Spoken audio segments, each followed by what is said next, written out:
Assalamualaikum warahmatullahi wabarakatuh. Allahumma salli ala Sayyidina Muhammad wa ala ali Sayyidina Muhammad. Kembali lagi bersama kita di channel Pangeran Cahaya. Seperti biasa, hadirin semuliakan, kita akan menjawab pertanyaan daripada saudari kita, Kang Mas. Apakah sebenarnya memang hewan itu tidak punya ruh? Apakah hewan tidak punya ruh? Apakah hanya manusia yang mempunyai ruh? Apakah hewan, tumbuhan, kemudian malaikat, jin, dan sebagainya tidak punya ruh? Karena saya pernah mendengar seperti itu, Kang Mas. Hadirin saudariku yang kita hormati, kita muliakan, ya. Jika saudari mendengar seperti itu silahkan saja. Pendapat-pendapat yang didengar, ya, itu boleh ditelan mentah-mentah, boleh juga direnungkan dulu, boleh ditafakkuri dulu, boleh juga meminta pendapat-pendapat yang lain, digabung pendapat A, B, C, D, E, baru disatukan, kemudian dipilih yang mana kita mau pilih. Nah, jadi sebenarnya ketika pendapat-pendapat orang lain seperti itu haknya masing-masing.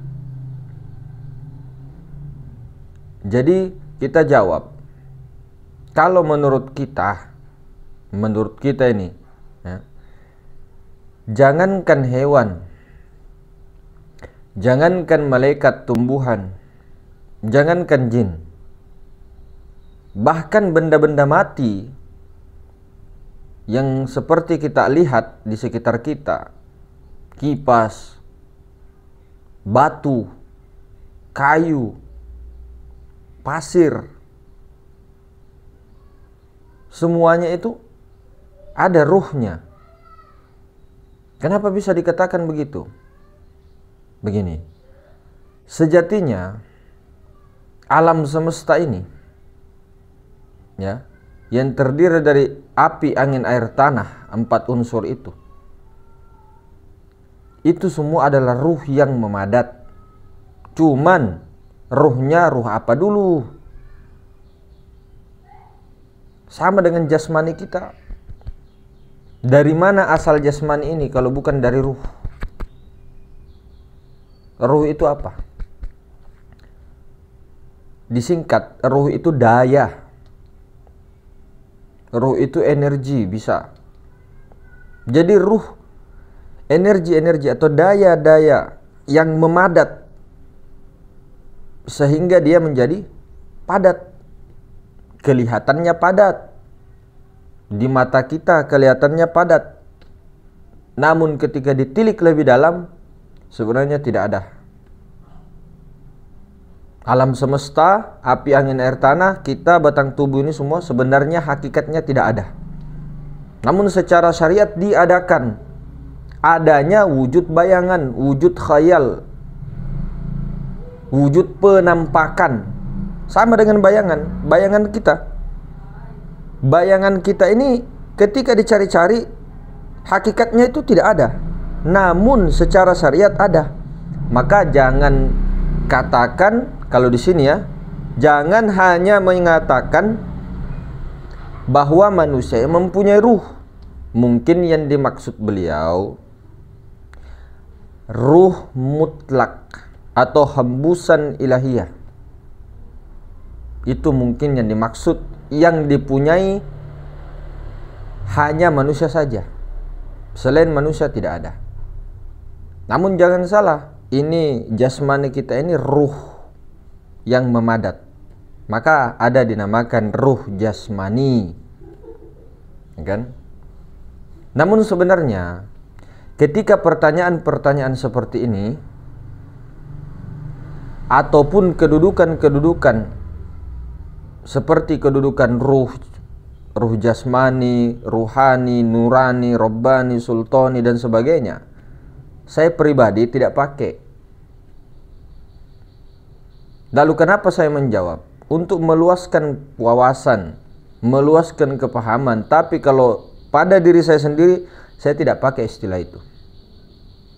Saya tidak memakai istilah ruh idofi, ruh rahmani, ruh sultani.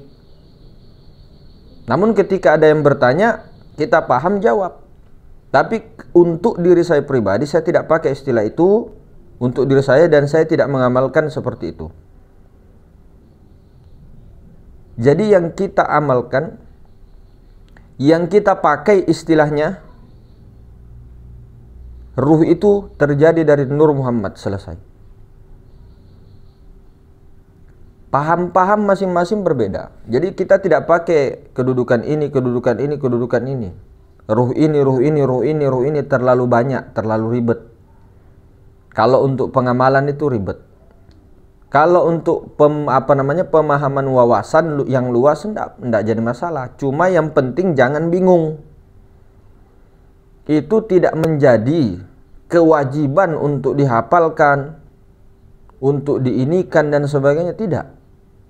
Yang penting apa? Tauhid itu tahu qadim mana muhaddas. Nah, simpelnya bagaimana qadim dan muhaddas itu? Yang qadim itu nur ilahi, yang muhaddas Nur Muhammad, puas. Itu paling singkatan. Nur ilahi, Nur Muhammad. Nurullah, Nur Muhammad. Qadim, muhaddas. Itulah tauhid. Ma'rifat, tahu diri, tahu Allah. Siapa sebenar diri? Nur Muhammad. Siapa Allah? Zat, sifat, asma, af'al, selesai. Itu yang paling simpel dan itu yang saya amalkan, itu yang saya pakai. Kalau pertanyaan-pertanyaan masalah kedudukan ini dan sebagainya, itu saya hanya menjawab. Ini secara syariat kita menjawab. Tapi ketika kita tidak paham, saya tidak berani jawab. Ketika kita tidak dalami, lewati, saya tidak berani jawab. Saya tidak mau jawab. Nah, seperti itu. Secara syariatnya, kita ini yang menjawab. Namun secara hakikatnya Allah Ta'ala. Namun secara jalannya ini, kita duduk di mana ketika menjelaskan itu? Duduk di Adamiyah? Atau duduk di mana? Duduk di kesadaran Rasulullah.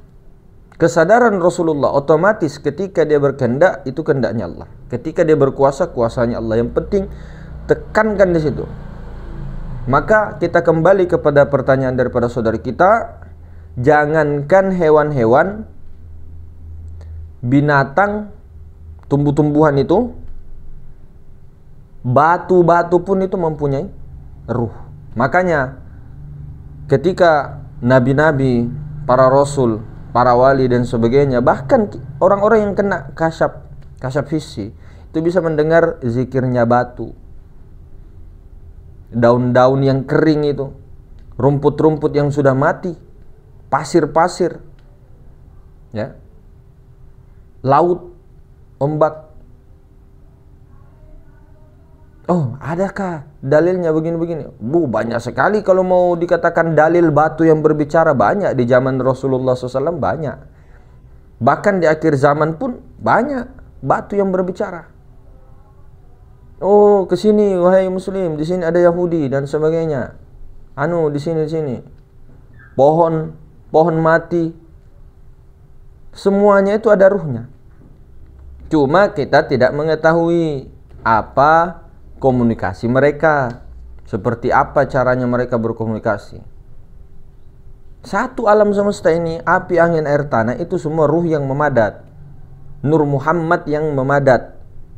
Nur Muhammad itu asalnya dari nur ilahi, kosong semata-mata, ya, menjadikan, ya, mentajallikan dirinya menjadi hakikatul Muhammadiyah. Hakikatul Muhammadiyah ini titik inilah yang menyebar menjadi alif. Alif inilah menjadi huruf lainnya sampai huruf ya, maksudnya menjadi alam semesta semuanya. Dari Nur Muhammad, satu titik nukta Muhammadiyah itulah yang melebar, yang memancar. Itu dari nur ilahi, dari kosong. Kosong inilah mengadakan titik. Nah, titik inilah yang memancar menjadi alif. Alif ini memancar lagi terus. Jadi asalnya memang itu daripada nur ilahi. Nur ilahi daripada hakikat Rabbul Izzati, Allah Ta'ala. Di situ sumbernya semua dari Allah. Maka barang-barang yang kita lihat sekarang ini yang memadat, dulu asalnya daripada nur ilahi, asalnya daripada Allah semuanya itu. Asalnya ini semuanya daripada Nur Muhammad dari Nur Ilahi. Nur Ilahi dari hakikat Allah Ta'ala kun hizat mutlak. Nah, maka kalau bagi saya untuk pengamalan, untuk pakaian saya hilangkan semua itu istilah-istilah begitu. Istilah-istilah seperti ruh ini, ruh jasmani, ruh idofi, ruh ini. Saya hilangkan langsung Nur Muhammad. Itu saya. Simple. Oh, tapi itu terlalu simpel mas, hendak menantang ya, silakan. Nah, ini saja boleh dipakai, boleh tidak. Nah, kalau bagi saya pribadi, saya menghilangkan istilah-istilah itu. Kecuali untuk penambah wawasan dan sebagainya itu tidak jadi masalah. Untuk menambah wawasan, bukan untuk menjadi pakaian dan dipakai kebingungan pada diri kita. Sama dengan kedudukan-kedudukan yang lain, begitu. Nah, jadi kita pakai Nur Muhammad, ada Muhammad awal, Muhammad akhir, Muhammad zahir, Muhammad batin, selesai. Tubuh, hati, nyawa, rahasia itu Nur Muhammad itu. Cuma Muhammad awal, Muhammad akhir, Muhammad zahir, Muhammad batin itu yang kita pakai. Tubuh, hati, nyawa, rahasia, Nur Muhammad awal, akhir, zahir, batin. Nah, zat, sifat, asma, af'al Allah. Kalau untuk perkembangan silahkan. Tapi itu saya jujur karena beliau juga nanya, jadi kita jawab. Saya rasa begitu. Hadirin semuanya, lebih dan kurangnya, assalamualaikum warahmatullahi wabarakatuh.